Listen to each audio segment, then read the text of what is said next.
সারা দেশে সেনা বিদ্রোহের যে খবর বা গুজব বা সংবাদ এটি চাউর হয়ে গিয়েছিল এবং এই ঘটনার সঙ্গে সামঞ্জস্য রেখে মানুষের জনজীবনে আতঙ্ক ছড়িয়ে পড়েছিল। যে সময় এই ঘটনাটি ঘটে আজ থেকে কয়েকদিন আগে, তখন যে বিকালে থেকে এই গুঞ্জন শুরু হলো, সেই দিন থেকে রাত অবধি দেশের যানবাহন চলাচল সীমিত হয়ে পড়েছিল এবং এই ঘটনা সত্য মিথ্যা বা যাই হোক না কেন, কিন্তু এটা জনজীবনে এতটা প্রভাব বিস্তার করেছিল যার কারণে সরকার প্রেস রিলিজ দিয়ে তারা বাংলাদেশে যে গণ অভ্যুত্থান হয়নি এই কথাটা বলতে বাধ্য হয়েছেন। বাংলাদেশে যে সেনা অভ্যুত্থান হয়নি এটা তারা বলার চেষ্টা করেছেন। এখন আপনি বা আমি এটা কতটুকু বিশ্বাস করব সেটা আপনার আমার ব্যক্তিগত বিষয়, বা যদি কিছু হয়ে থাকে তাহলে কিভাবে হয়েছে, আর যদি কিছু না হয় তাহলে কেন এই ধরনের গুজব ছড়িয়ে পড়লো, এটি কি ভালো লক্ষণ কিনা, এই বিষয়গুলো নিয়ে মূলত আজকে আলোচনা করব। প্রথমত হলো যে আমরা এই বাংলাদেশের বেশিরভাগ মানুষ এখন দুই ভাগে বিভক্ত হয়ে পড়েছি। এক ভাগ বলছে যে ডক্টর মোহাম্মদ ইউনূসের সরকারের কোনো গতি নেই এবং চারিদিকে যেভাবে অনিয়ম অব্যবস্থাপনা চলছে এবং সরকার কোথাও নিয়ন্ত্রণ প্রতিষ্ঠা করতে পারছে না। তারা ব্যক্তিগতভাবে অনেকেই সৎ, কিন্তু তাদের নেতৃত্বের গুণাবলী নেই এবং তাদের কর্মী বাহিনীর নেই, না থাকার কারণে তাদের কথা এখন একটা পুলিশের কনস্টেবল তো দূরের কথা, গ্রামের কোনো চৌকিদারের শোনে না। যদি সরকারের কোনো উপদেষ্টা একটা হুকুম দেন, সেই হুকুমটি ভয় জাগাবে, সমীহ জাগাবে, আতঙ্ক জাগাবে, মানতে বাধ্য করবে, এরকম কোনো চৌকিদার বাংলাদেশে আছে কিনা আমার জানা নেই। ফলে কি হচ্ছে, থানা থানার মতো চলছে এবং থানা থানার মতো চলছে না, থানা চলছে পরিবেশ অনুযায়ী। ওসি সাহেব কেমন, এসপি সাহেব কেমন, ডিআইজি সাহেব কেমন, তার উপর একটা অবস্থা নির্ভর করছে। ২ নম্বর হলো যে ওই এলাকাতে জামাতের প্রাধান্য বেশি না বিএনপির প্রাধান্য বেশি নাকি আওয়ামী লীগের প্রাধান্য বেশি, সেই প্রকৃতি এবং পরিবেশের সঙ্গে থানা পুলিশ নিজেদেরকে তারা মানিয়ে নেওয়ার চেষ্টা করছে। থার্ড হলো জনগণের কে খুশি করার জন্য, সমাজে শান্তি স্থাপন করার জন্য অনেক সময় পুলিশ দেখা গেল কিছু অজনপ্রিয়, নিষ্ঠুর এবং নির্মম সিদ্ধান্ত নিয়ে থাকে, কিন্তু সেই সিদ্ধান্তগুলো এই সময়তে নেওয়াতে দূরের কথা, এই সকল ঘটনা যদি চোখের সামনে ঘটে তার অনেক পরে, নিরাপদ সময়ের পরে পুলিশ সেখানে গিয়ে উপস্থিত হয়। ঢাকার বেশ কয়েকটি এলাকাতে ভীষণ রকম সন্ত্রাস, চাঁদাবাজি বেড়েছে। একটি গ্রুপের নাম দেখলাম যে কবজি কাটা বাহিনী। তারা অনেক মানুষের হাতের কবজি কেটে তারপরে সেগুলো পাতিলে ভরে রাখে এবং সেই দৃশ্যগুলো তারা আবার করে কি ভিডিও করে টিকটকের মাধ্যমে তারা প্রচার করে এবং নিজেদের চাপাতি বা রামদা তারা শো করে তারা ভিডিও বানায় এবং প্রতিপক্ষকে ভয় দেখার জন্য তারা নিজেদের বাহিনী, গ্যাং বাহিনী তারা নাম দিয়েছে এবং সেই গ্যাং বাহিনীর যে প্রধান, তিনি নিজেকে বাদশাহ অর্থাৎ কিং হিসেবে ঘোষণা করে পুরো এলাকাতে তাণ্ডব চালাচ্ছেন এবং এই ধরনের ভিডিও আবার দেশের মূলধারার জনপ্রিয় গণমাধ্যম প্রচার করছে এবং সে সকল গণমাধ্যমের ইউটিউবের যে চ্যানেলে রয়েছে সেখানে কোটি কোটি মানুষ এ সকল দৃশ্য দেখছে, কিন্তু র্যাব, পুলিশ, সেনাবাহিনী নির্বিকার, একেবারে নির্বিকার।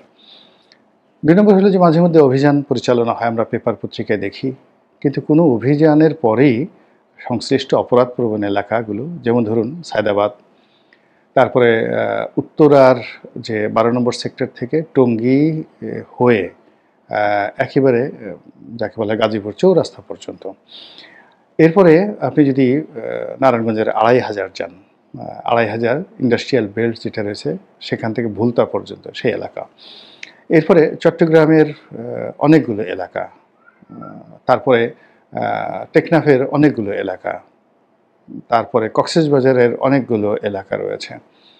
এইগুলোতে যেখানে চাঁদাবাজি করা যায়, যেখানে সীমান্ত রয়েছে, যেখানে ব্যবসা কেন্দ্র রয়েছে, প্রায় সব জায়গাতেই এরকম সন্ত্রাসী বাহিনী, ডাকাত বাহিনী, ডাকু বাহিনী গড়ে উঠেছে।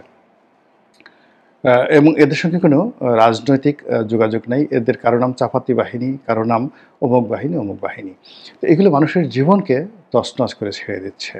দ্বিতীয়ত যেটি হচ্ছে সেটি হলো যেখানে যেমন রাজনৈতিক দলগুলো যেখানে শক্তিশালী সেখানে রাজনৈতিক দলগুলোও কিন্তু গণহারে চাঁদাবাজি করছে এবং এটা এত নির্মম যে এই চাঁদাবাজির বিরুদ্ধে কেউ সাক্ষ্য দিতে আসছে না, কেউ বিদ্রোহ করতে পারছে না, অঝরে কান্নাকাটি করে জাতীয় অর্থনীতির সর্বনাশ ঘটাচ্ছে। অনেকে বাস্তুচ্যুত হচ্ছেন, অনেকে ব্যবসা বাণিজ্য বন্ধ করে চলে যাচ্ছেন এবং এখানেও দেশের পুলিশ প্রশাসন থেকে শুরু করে এখন যারা রয়েছেন মাঠে তাদের ওইরকম কার্যকর ভূমিকা আমরা এখন পর্যন্ত দেখিনি।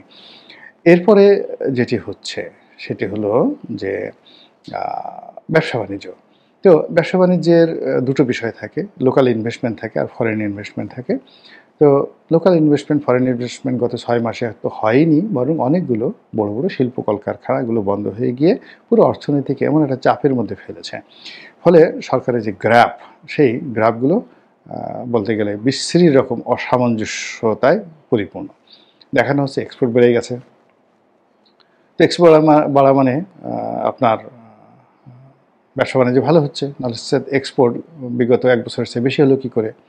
আর বাস্তবে গিয়ে দেখেন যে একটার পর একটা গার্মেন্টস বন্ধ হয়ে যাচ্ছে এবং আওয়ামী লীগ সরকারের আমলে যে সকল গার্মেন্টস কোম্পানি অন অ্যাভারেজে 20,000 থেকে 30,000 শ্রমিক, 40,000 শ্রমিক, এরকম অন্তত পক্ষে আমার মতো মানুষই আমি 20 থেকে 25টি গার্মেন্টস বন্ধ হয়ে গেছে, এই কথাগুলো বলতে পারবো। শিল্প কলকারখানার একই অবস্থা। অর্থাৎ সব মিলিয়ে 5 লাখ লোকের কর্মসংস্থান বন্ধ হয়ে গেছে এবং একটা সিঙ্গেল লোকের কর্মসংস্থান হয়নি, শুধুমাত্র বড় বড় যাকে বলে গ্রুপ অফ কোম্পানিজ। আর যদি ছোট ছোট দোকানদারি বলেন, ব্যবসা বাণিজ্য বলেন, এখানে যে কত লোক বেকার হয়েছে তার কোনো ইয়াত্তা নাই।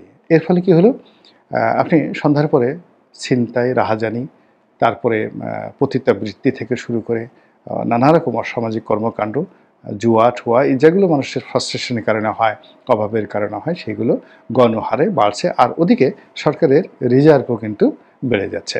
তো এরকম যে বিপরীতমুখী, অর্থাৎ শেখ হাসিনার যে পতনের 2 বছর আগে এরকম সব কিছু এলোমেলো হতো। যে তথ্য, রাষ্ট্রীয় তথ্য এবং ডাটা দেখা দিত বা দেখানো হতো, সেগুলো দেখে মনে হতো যে বাংলাদেশ সিঙ্গাপুর হয়ে গেছে। কিন্তু মাঠে ময়দানে গেলে শুধুমাত্র শেখ হাসিনাকে, আওয়ামী লীগকে গালাগাল করে মানুষ দিনাতিপাত করতেন। তো সেই অবস্থাটা এখন আরও প্রকট আকার ধারণ করেছে। ফলে কি হলো, যমুনাতে বসে ডক্টর মোহাম্মদ ইউনূস এবং তার যারা লোকজন রয়েছেন তারা বগল বাজাতে পারেন, কিন্তু যারা পথে ঘাটে চলেন, সাধারণ মানুষের সঙ্গে চলেন, তারা রীতিমতো এই হাহাকারটি তারা টের পাচ্ছেন। তো এই যে টের পাওয়ার কারণে কি হচ্ছে, এই সরকারের একটা বিকল্প শক্তি সবসময় চিন্তা করে এবং আমাদের দেশে কি হয়, গণতন্ত্র যেখানে ফেইল করে সেখানে সবসময় মানুষ সামরিক শাসনকে প্রথম দিকে সবাই স্বাগত জানায়। এটা দুনিয়াতে অনেক জায়গাতে। এখন এই গত 5 মাসে ডক্টর মোহাম্মদ ইউনূসের যে সফলতা, ব্যর্থতা, তার সঙ্গে সঙ্গে যদি একটা নির্বাচন হয়, সেই নির্বাচন হওয়ার পর যারা যারা ক্ষমতায় আসবেন সেই বড় বড় রাজনৈতিক দলগুলো এই সময়টিতে যে অস্থিরতা দেখাচ্ছে, অধৈর্য দেখাচ্ছে এবং তাদের কর্মকাণ্ডে যে সকল নেতিবাচক বিষয়াদি ফুটে উঠেছে এবং তারা যেভাবে পরস্পরের সঙ্গে ঝগড়াঝাটি করছেন এবং তাদের অসংখ্য নেতাকর্মী যেভাবে সারা বাংলাদেশে দুর্নীতি, অনিয়মের সঙ্গে জড়িয়ে পড়েছেন, তাতে করে জনগণ মনে করছেন যে এই সকল ব্যবস্থার চেয়ে বোধহয় সামরিক শাসন হলে ভালো হয়। এই কথাগুলো এক শ্রেণীর মানুষ দিনে রাতে কল্পনা করে এবং সেই কল্পনার থেকেই দেখা যাচ্ছে কেউ হয়তো বলে ফেলেছে যে সামরিক অভ্যুত্থান হয়ে গেছে, ওটা হয়ে গেছে এবং সেই অনুযায়ী সারা বাংলাদেশ নাচানাচি শুরু করলো। এখন এটার ইম্প্যাক্ট কী? প্রথমত এরকম, এটা ধরেন একেবারে অ্যাবসলিউটলি মিথ্যা। এটার ভবিষ্যৎ যে কী, ভবিষ্যৎ কিন্তু খুবই খারাপ। ভবিষ্যৎ খারাপ হলো যে গাছের পাতা নড়ে চড়ে বন্ধুর কথা মনে পড়ে, গাছের পাতা নড়ে চড়ে আপনার কথা মনে পড়ে। আমরা ছোটোবেলায় এই ধরনের কবিতা দিয়ে স্বামী স্ত্রীকে চিঠি দিত, স্ত্রী স্বামীকে চিঠি দিত। তো সেই জিনিসটা হলো যে মানুষের মুখ দিয়ে যে কোনোভাবেই কথা বের হয়, সেই কথা প্রকৃতি ঘটিয়ে দেয়।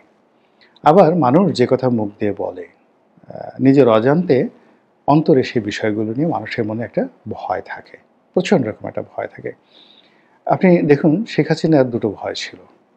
প্রথম ভয় ছিল যে সেনাবাহিনী তার সঙ্গে বিট্রে করতে পারে।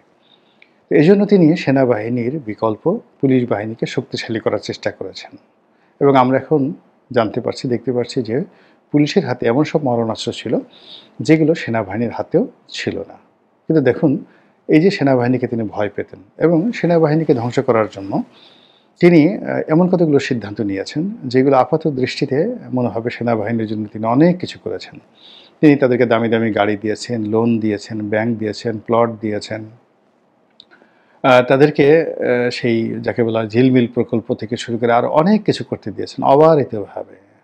আর 3 বেলা খাবার দিয়েছেন, বেল্ট পরার বাধ্যবাধকতা বাদ দিয়েছেন। ফলে বৃত্ত এবং বিলাসে তারা অলস হয়ে এই বাংলাদেশ সেনাবাহিনীর যে গৌরবোজ্জ্বল ভূমিকা ধ্বংস করবে, এটি বোঝার মতো প্রফেশনাল যে কর্মকর্তা যে আর্মিতে নেই, এখানটা কিন্তু বলা যায় না। ফলে অনেকে নগদ নারায়ণ পেয়ে খুব খুশি হয়েছে, কিন্তু বেশিরভাগ লোক কিন্তু তারা বিরক্ত হয়েছেন। তার সঙ্গে সঙ্গে সেনাবাহিনীর মধ্যে দলীয়করণ থেকে শুরু করে আওয়ামী লীগের জয় বাংলা সেখানে চালু করার চেষ্টা, এই জিনিসগুলো সেখানে নেতিবাচক প্রতিক্রিয়া তৈরি করেছে। কিন্তু শেখ হাসিনা সেটা বুঝতে পারেনি। সে মনে করে তার প্রকল্পগুলো সফল হয়েছে এবং শেখ হাসিনা সেনাবাহিনীকে নিয়ে যে ভয় করেছে, সেই ভয়টাই তার জীবনে বাস্তবে ঘটে গেছে। এবং এখানে আরেকটি কথা, তোমারে বুঝিবে যে গোকুলে বাড়িছে সে।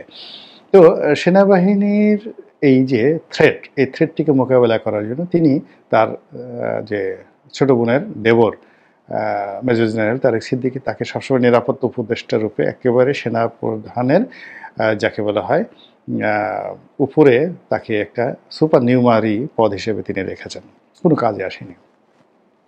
তিনি খুঁজে খুঁজে তার খুব একেবারে 100% বিশ্বস্ত এবং মনে হয়েছে কোনো অবস্থাতেই এরা তার বাইরে যাবে না এবং তাদের সঙ্গে আওয়ামী লীগের রাজনীতির কোনো সংযোগ আছে কিনা এরকম লোকদেরকে খুঁজে খুঁজে এনে তিনি বিভিন্ন বড় বড় পদ পদবি থেকে একেবারে সেনাপ্রধান পর্যন্ত, ডিজি পর্যন্ত সেই জায়গাগুলোতে বসিয়েছেন। অথবা এই সকল পদে যে বসে যারা শেখ হাসিনাকে কনফার্ম করতে পেরেছে যে তারা 100% এখানে যাকে বলা হয়